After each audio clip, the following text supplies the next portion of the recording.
Good day. Hello again. My name is Alexis Naranjo. I'm going to be talking to you today about a specific case. This is my case study evaluation number 2, and it's regarding Cynthia Cooper and a very big company known as WorldCom.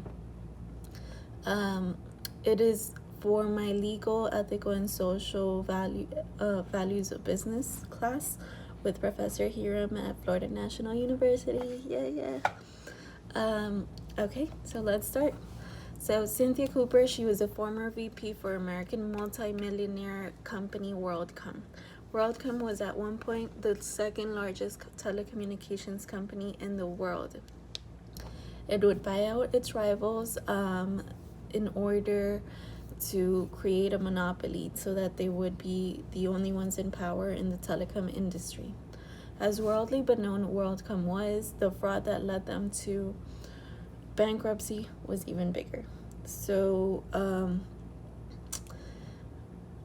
it was Cynthia Cooper who unraveled the falsified information, that the fraud that was being done. She was the one that revealed all this information.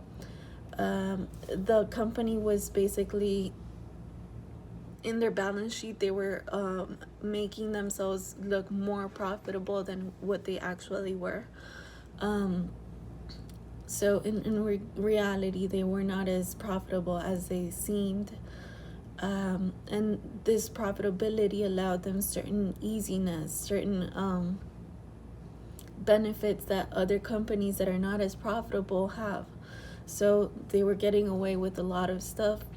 Also, there was a $400 million check that went out to one of the employers, and this was a check that was meant for reserves. So if anything went wrong with the company, that was money that was as part of the company's reserves. So it is my position as a business administrator at WorldCom to give my thoughts, my recommendations on whether or not Cynthia Cooper should follow on with what she's discovered. It is among my initial thoughts why, as a business administrator, I would not be aware of what is going on within my workplace. So that kind of, I don't know, it's like in my head, but kind of irrelevant.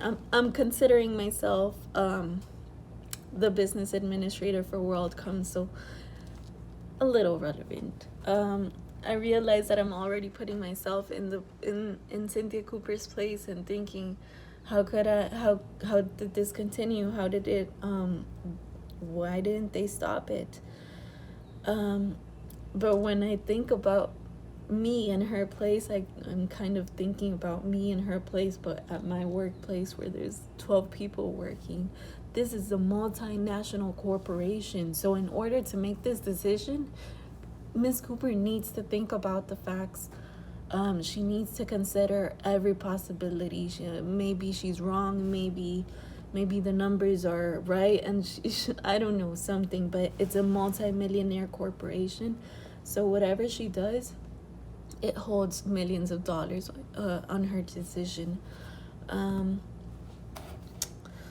Okay, my advice to Ms. Cooper would be to just really study the whole entire case. Make sure that the information that you are seeing, double check it. Make sure that everything is what you are finding out. Dribble out possible hypotheses that could lead on to what would happen next if you do whistleblow or do tell others about what you've discovered.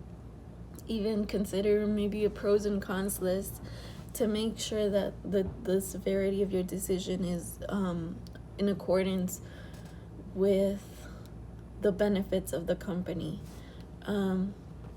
Because the severity of the decisions hold a high stakes, and a lot of people will be affected from every angle. Also, just a little extra is because I am supposedly the business administrator to WorldCom, this can my recommendation can be a little biased because this can affect my job directly. And what I decide to do with this information will also affect my image. Because the information has already reached my desk, so whatever I decide to do with it will get around. So if I just keep it to myself, they're gonna say I'm a part of it. If I say go ahead and do something about it, then something also happens. So whatever decision is made, it has to be one that is sure, one that is in benefit for the company directly.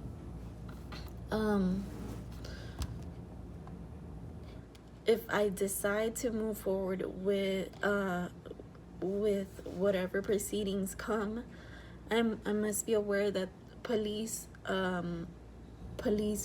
will be involved, that lawyers will be involved, and once again, this will have a negative image on the company.